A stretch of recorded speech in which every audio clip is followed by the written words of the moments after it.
আসসালামু আলাইকুম। শাখাওয়াত নাইম দক্ষিণ কোরিয়া থেকে চলে আসছি স্নোফল উপভোগ করতে। আজ বছরের প্রথম, এই সিজনে প্রথম স্নোফল হচ্ছে আমার বাসার একদম সামনে। দেখুন, প্রচণ্ড ঠান্ডা, তবে ঠান্ডার মধ্যে এটা একটা আনন্দ আছে। তবে বেশিক্ষণ থাকা যাবে না, খুব অল্প সময়ের মধ্যে চলে যেতে হবে। অস্বাভাবিক।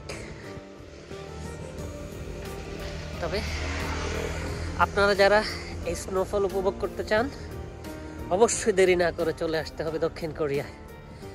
আপনাদের জন্য রয়েছে অনেক সুন্দর সুন্দর অপরচুনিটি, যেখানে খুবই কম সময়ের প্রসেস এবং কম টাকার মধ্যে চলে আসতে পারেন দক্ষিণ কোরিয়ায়।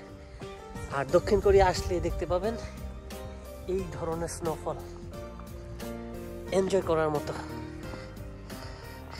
যদি একটু সামনে দেখায় আপনাদের, দেখেন কি অবস্থা,